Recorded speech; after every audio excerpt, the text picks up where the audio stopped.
The long count, one of their longest calendars, tracks a period of 5,126 years. The long count isn't really about any one particular celestial cycle. They wanted to create a system where all of the cycles they had been tracking come together. Experts have determined that the current long count probably began in 3,114 BC and will end on the solstice, December 21st, 2012. Some say this will coincide with the sun dramatically eclipsing the center of the Milky Way. When it does, they say we will be cut off from the vital cosmic energy emanating from the black hole believed to be the galaxy's beating heart. Some believe life on Earth will be thrown into upheaval or wiped away entirely. Others disagree. There's not really any energy that is reaching the Earth from the galactic center to be blocked. And in fact, the actual perfect alignment happened in 1998. The world didn't end then. So there's no reason to believe that this alignment that's going to occur on December 21st, 2012 will cause any sort of disruption. But that doesn't mean that when December 21st, 2012 rolls around, that you can expect to casually go about your last-minute holiday shopping. Quite frankly, there could be a number of things out there in the cosmos that have it in for the Earth one way or the other. Our closest and most likely threat is a mere 93 million miles away. And at any moment, unprovoked and without warning, it could go on the attack. Solar flares are these massive explosions of energy. It's like tens of millions of hydrogen bombs being detonated all at once. But as powerful as these bursts of radiation are, they're sometimes only the beginning of a solar temper tantrum. On top of that, you can also have material that's flung away from the sun, and we call this a coronal mass ejection. Billions and billions of tons of hot gas magnetic field that is pushed away from the sun, and it travels at speeds of 1 million or so miles per hour. Coronal mass ejection is almost like popping a champagne bottle. There's an intense initial release of energy, the popping of the cork, and we're basically looking down the barrel of this cork shot. As the CME rockets toward Earth, it drives a barrage of high-energy particles in front of it. The environment around the sun is filled with the solar wind, these particles of the sun's atmosphere that are streaming away. The CME plows into this material and creates a shock wave. And that shock then accelerates the particles that are in front of the CME. And if it's flying in our direction, it means real trouble for the planet Earth. If the sun fires one at us in 2012, you won't have much time to prepare, even if you see it coming. The bulk of the CME will reach us in just a few days. But those particles that are accelerated by the CME are accelerated to close to the speed of light. These particles can take somewhere on the order of tens of minutes to hours. When it reaches Earth, the shockwave of energized particles will slam into satellites in orbit, shorting out their electronics. If we were staring down the barrel of an unexpectedly large CME, it could take out a lot of our satellite network. The consequences could be much worse than just losing your satellite television. Planes that were looking to come in for a landing might suddenly find that their GPS units had stopped working. At the wrong time, that could cost people their lives. But losing the satellite network could just be the beginning of our really bad day. Once the shockwave has passed, the bulk of the CME will crash into the Earth's magnetic field. The Earth has a protective magnetic field that shields us from these CMEs. The shields are up, Scotty. This natural barrier normally prevents charged particles from reaching the surface by deflecting them around the Earth. But if the CME is big enough, our planetary protection could come at a high cost. The geomagnetic storm basically is a temporary disruption of the Earth's magnetic field called the magnetosphere. When charged particles from solar storms hit the Earth's magnetosphere, they can become trapped in the field. We see the intense clash between these charged particles and the magnetic field as the aurora, or northern lights. But if you see nature's light show in your neighborhood, it could be a warning sign of imminent catastrophe. Having a huge influx of charged particles hit the magnetosphere causes the magnetic fields to move, and that in turn will cause electric currents on the ground. These currents can cause power fluctuations, cause transformers to be shorted out, and this would then bring down the power grid and cause blackouts. But this won't be just another minor, temporary power outage. Today, the power grids around the country and around the world are much more interconnected than they used to be. If we're hit by a solar blast powerful enough, cascading failures in power systems could fry the electric grid the world over. Rolling blackouts could sweep over entire continents. People sometimes say, well, I've survived blackouts before, I could do it again, but this would be different. According to a recent report issued by the National Academy of Sciences, full recovery could take 4 to 10 years. If entire countries fall victim to an unrecoverable blackout, the consequences could be devastating. If you had a solar storm that struck in the dead of winter, people could suddenly find themselves freezing to death. We're going to start losing food. I mean, refrigerators work on electricity, freezers work on electricity. Eventually that food is going to run out, and there's only so many baked beans in the world. Suddenly people wouldn't have water for drinking or for agriculture or for sewage. Modern civilization would be hurled back into a literal dark age. The result could be anarchy. It's most likely that in many places we would see martial law break out. We could be looking at a breakdown of society as we know it. With each passing year, we become more vulnerable to this kind of mishap because the electrical power grid is more and more burdened with greater and greater loads of electricity. So we are cruising for a bruising. We really, really are. Every 11 years, the sun reaches a maximum level of activity, when it can typically fire off 2 or 3 CMEs every single day. And at the end of 2012, it's expected to be getting itself ready to enter the next solar maximum. And basically the sun gets very, very angry at the peak of these solar cycles. And as you reach solar maximum, it becomes a very bad time to be in space. We don't really know what this next solar maximum will be like. It might throw us some surprises. If the sun does have some surprises in store for 2012, the consequences could be far more destructive than just turning off our technology. So, while you're fumbling in the dark for your candles, wondering what just happened, brace yourself. It only gets worse from here.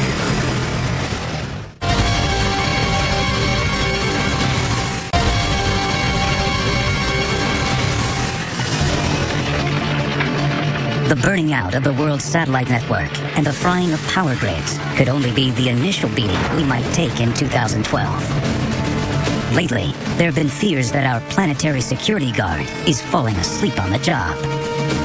Given how important the Earth's magnetosphere is to all of us, it's a little disconcerting to see that it appears to be getting weaker all the time. One huge dip in the magnetosphere allows harmful solar particles to penetrate closer to the Earth's surface than anywhere else. This vast chink in the Earth's armor stretches across the Atlantic Ocean from South America all the way to Africa. But the South Atlantic anomaly is like a hole punch compared to the giant rip in the Earth's magnetic field that we discovered just recently. In the summer of 2007, astronomers discovered a magnetic weakness 10 times larger than anything thought possible. The entire daylight side of the magnetosphere was temporarily breached by a magnetic blast from the sun. It basically leaves the surface of the Earth open to a massive influx of radiation from the sun. And it almost becomes a game of Russian roulette because you just don't know when this magnetic hole is going to open up over your head and drench you with radiation. But what if it's even worse than that? What if all this weakening is a warning sign that the field is about to undergo an even more radical transformation? Some have speculated that this decrease in the Earth's magnetic field strength may be a sign of the Earth's polarity flipping. Okay, that is the north and south pole, magnetic poles changing position. When the poles flip, north becomes south and compass needles reverse.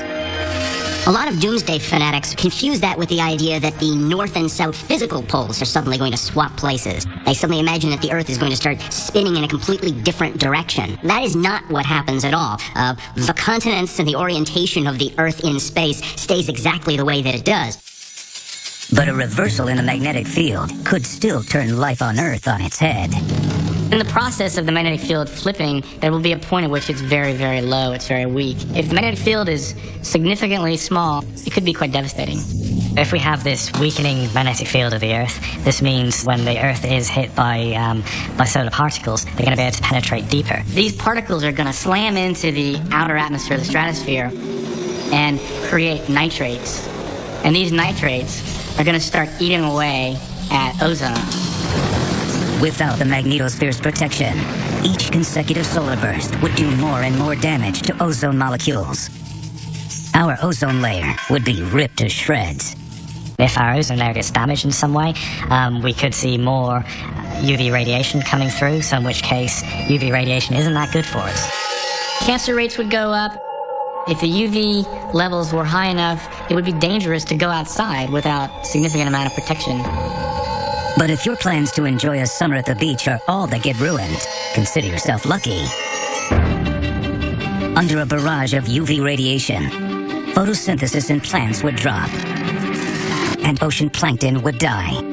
Plankton may not seem very important to us. We don't routinely sit down to a big steaming bowl of plankton, but the fact is a lot of ocean life does. And if the plankton all die, the entire food chain of the Earth is disrupted. And that would lead to massive starvation and the collapse of the ecosystem as we know it. As the field struggles to gain back its strength, North and South poles could start popping up everywhere. Compasses would point every which way. You won't just get lost on your next camping trip. You might see entire species become extinct. Migratory animals very commonly use their own readings of the Earth's magnetic field lines so that they can navigate. If anything threw off the Earth's magnetic fields, suddenly a lot of life would literally not know where it was supposed to be migrating during the winter months. There's good news and bad news. The bad news is the magnetic field has pulled 180s on us before, and it will flip again. This happens periodically. It's a very natural occurrence. Civilization, of course, has never lived through a reversal like this. The good news is that most indications are that these kinds of geomagnetic reversals typically take thousands and thousands of years to play out. It's not like suddenly one day you wake up and, oh no, the North Pole has disappeared. So we've got quite a long time frame, and that's assuming that it's going to continue at this rate. And there's certainly no evidence that suggests in 2012 there's going to be any flipping of the magnetic field. Nor do solar storms have much of an effect on accelerating the reversal. And even if the main magnetic field on the Earth were to go to zero as it reversed, which it probably won't, we have our atmosphere, which will protect us from the influx of charged particles. The magnetic field may not flip on us in 2012, but the fact that it's changing could be a warning sign of other, more immediate danger. When the Earth's magnetosphere is starting to go through some kind of a change, it means that the normal dynamic inside the planet is being shaken up in some way. Some believe that if the field is changing, then the Earth's core must also be in flux. It's the churning rotation of molten iron in the Earth's core that generates the magnetic field. So as we measure the Earth's magnetic field and it's gradually weakening, that does suggest there is something going on in the core. And drastic changes in the Earth's core could put a world-ending crimp in your day very quickly. If the Earth's magnetosphere is weakening, then it probably means that some of the kind of dynamic forces deep inside the planet are also changing, which means the physical pressures inside the planet must also probably changing in some way too. If there is pressure building up inside the Earth, then at some point that pressure has to be released. And one way that pressure can be released from the Earth is in the form of an earthquake. Once pressure in the Earth's crust is on the verge of a breaking point, it might not take much to push it over the edge. According to one controversial new theory, a burst of electromagnetic radiation from the sun might have the power to trigger huge earthquakes. What happens is the electromagnetism is conducted by metal in the crust, and sucking in the energy destabilizes the crust. If it's true, a solar attack around 2012 could jumpstart quakes worldwide wherever fault lines contain a lot of metal. This brand new flux of magnetic radiation might actually just be enough to nudge the balance of forces holding those plates in place. And suddenly you might then get a magnetically induced earthquake. We've seen the carnage earthquakes can cause time and time again, so you may want to get all of your sightseeing in now. If large enough fault lines start shifting, our biggest cities could quickly be reduced to heaps of twisted metal. The ground underneath them might suddenly seem to liquefy, and entire buildings would zigzag across the street and then collapse. The people who were living in there would suddenly find themselves surrounded by falling brick and mortar, the ground constantly shifting beneath their feet. But even if you somehow escape the carnage of quakes, the Earth still won't be through dishing out the punishment. Massive earthquakes could just be the trigger for the next wave of the apocalypse.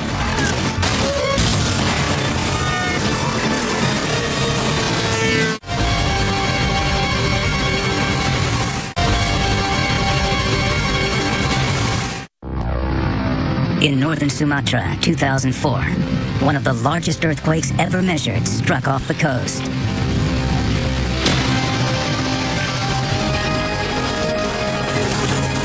More than 227,000 people died. But it wasn't the earthquake itself that killed so many. It was the massive tsunami triggered by this underwater quake. Tsunamis are among the most destructive forces known to man. The sudden shift in the ocean sea floor may be such that the ocean floor rises, maybe just a little bit, maybe just an inch or two. But in the process, it's displacing an enormous amount of water. But don't cancel your cruise just yet. If a tsunami strikes, you'd actually be safer out at sea. It's not until the colossal mass of water approaches shore, where the ocean becomes shallower, that the wave suddenly rises up.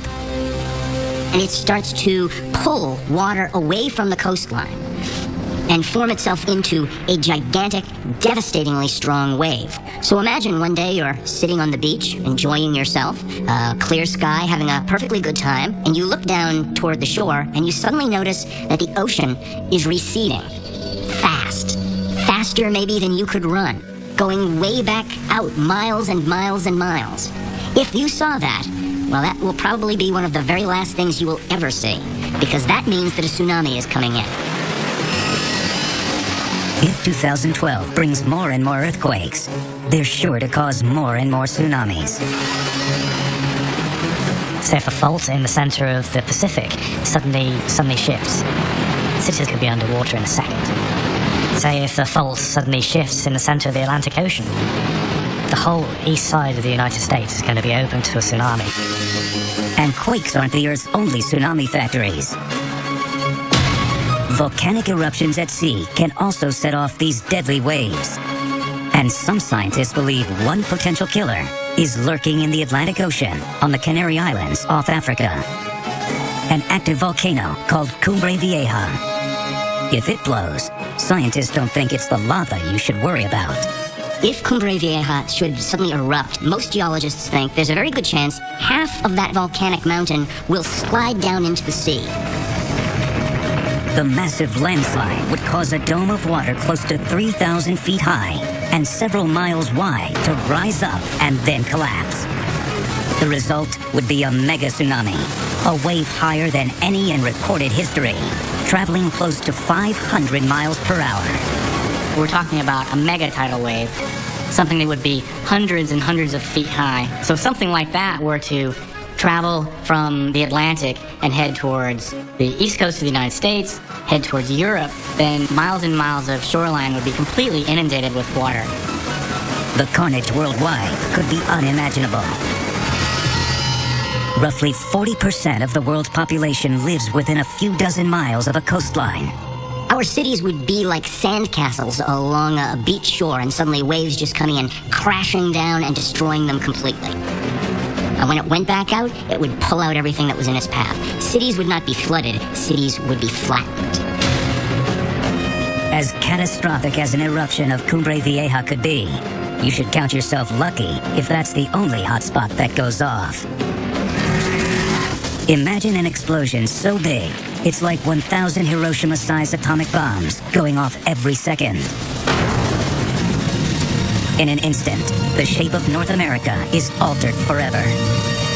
Ordinary volcanoes are almost nothing compared to the most awesome phenomenon of the supervolcanoes. We all have a picture in our mind of what a volcano looks like.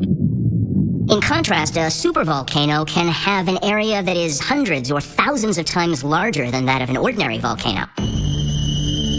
But unlike typical volcanoes, supervolcanoes are deceptively camouflaged.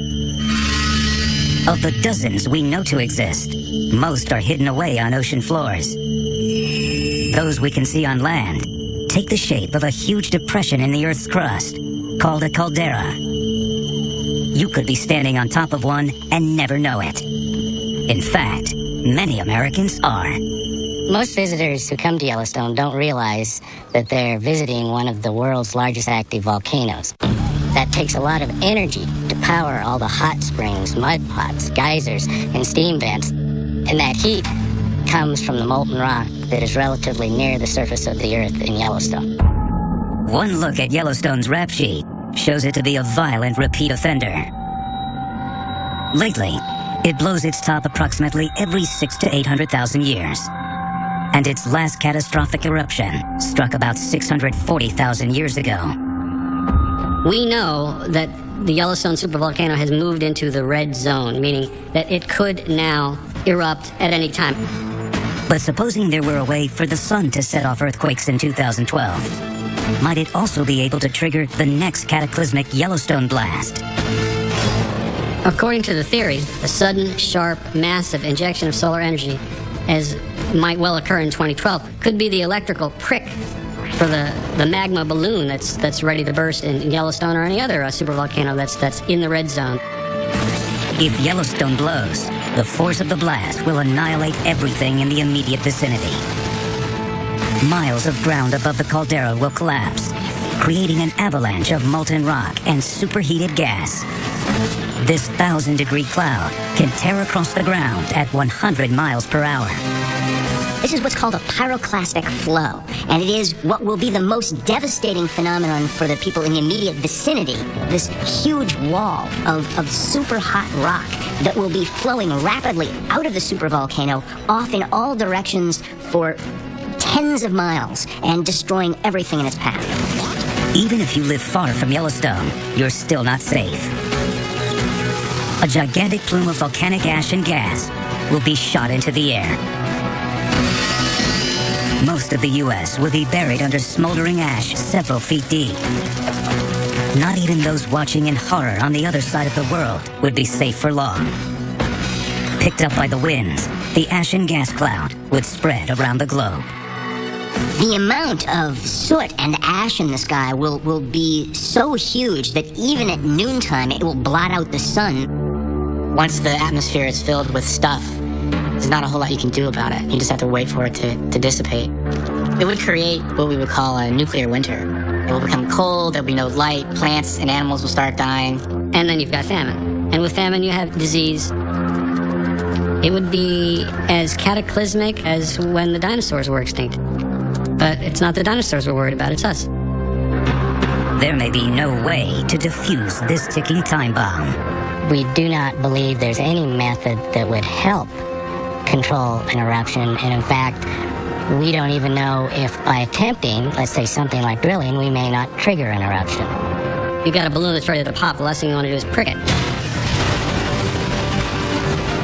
Even a supervolcano might only be one step in a chain of escalating cataclysms that could potentially end life on Earth in 2012.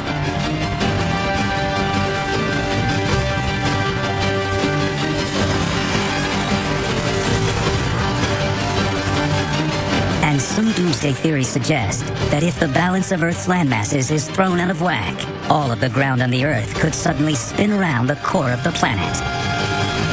That was the idea of someone named Charles Hapgood, who had this theory that the Earth could, and in fact several times had, reorganized itself in just this fashion. Below the Earth's crust is a thick layer of mantle called the asthenosphere, where the rock is soft and malleable. Earthquakes normally occur when two sections of the crust above it scrape against each other.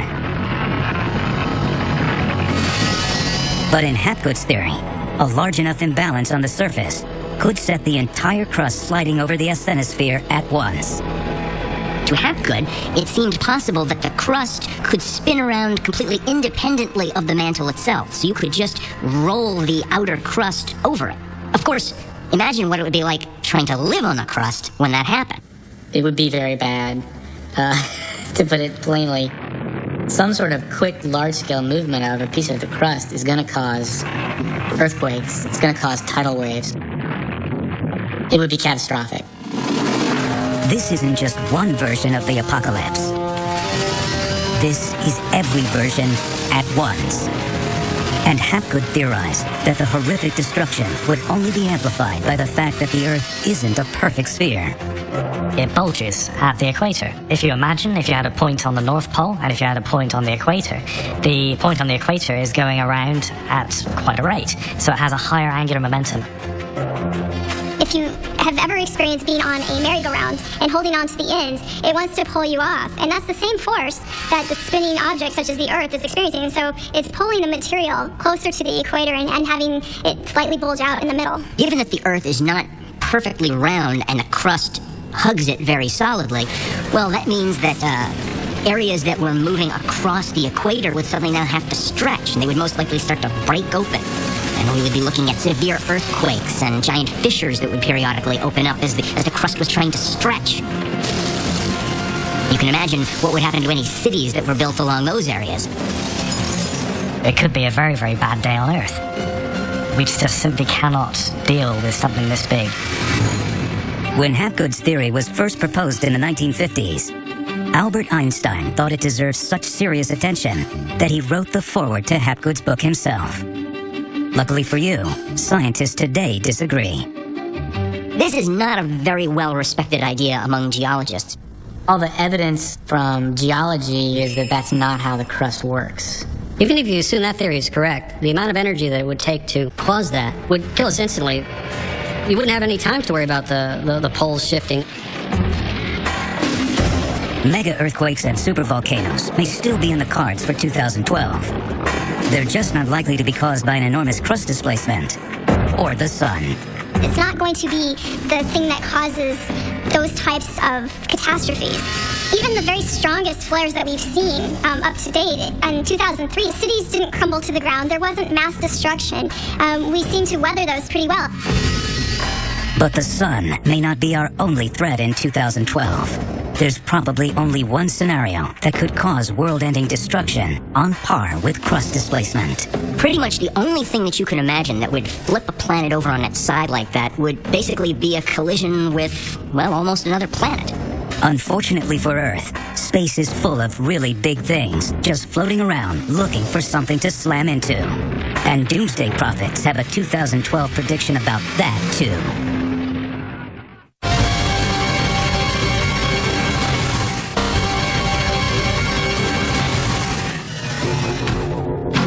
December 21st, 2012. The sun erupts, firing off super flares that blow away the magnetosphere. Geomagnetic storms disrupt the Earth's core and crust. Earthquakes, tsunamis, and supervolcanoes annihilate the land. The global imbalance is enough to send the world spinning out of control. Life on Earth comes to an end. This is the way these doomsday theories work. They take one tenuous link between each one and suddenly make global disaster. And if we are to believe this chain of events, the world is going to end in 2012. It's a good thing, then, that scientists believe each step in this doomsday chain gets progressively less and less likely to ever happen. When large solar storms occur, there's no reason to believe that this directly impacts what's going on in the core of the Earth. It's not really going to be the catalyst to causing major volcanoes or earthquakes. It's not an impossibility that there could be some sort of effect, but it's just incredibly unlikely. And the reason it's unlikely probably is because the strengths of the effects are so little. These are just doomsday scenarios because the interior of our Earth is still a big mystery to us.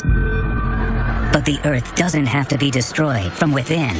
It could be shattered by a disastrous traffic accident in space in 2012. A catastrophic run-in with another planet speeding wildly through the galaxy. A mysterious doomsday missile known only as Planet X.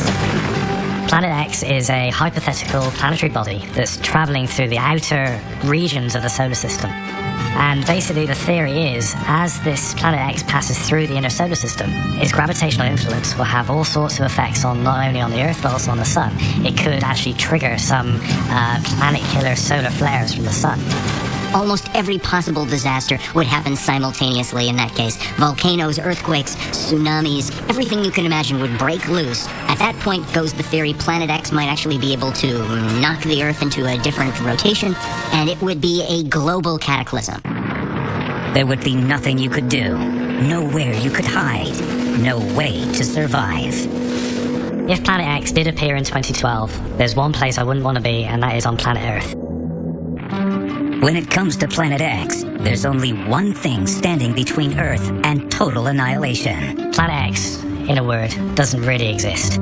If Planet X did exist, it would have to be so big that we would have seen it already. Even if there was a planetary object that came speeding through the inner solar system, it would have to be really, really close to the Earth. In fact, nearly impacting the Earth for there to be any real gravitational effects.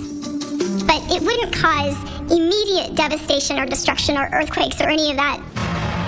But perhaps that's just what the government wants you to think. Doomsday fanatics claim there's a massive conspiracy to avoid panic by covering up the impending doom of Planet X. Look, there is no government conspiracy to cover up the existence of Planet X.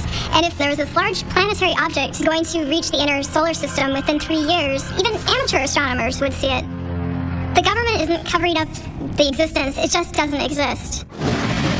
So it's most likely that life after 2012 won't be much different from life before. In fact, when December 21st, 2012 arrives, even the Maya themselves expect more of a new beginning than an end. In the highlands of Guatemala, there are millions of Maya who are still following calendar traditions.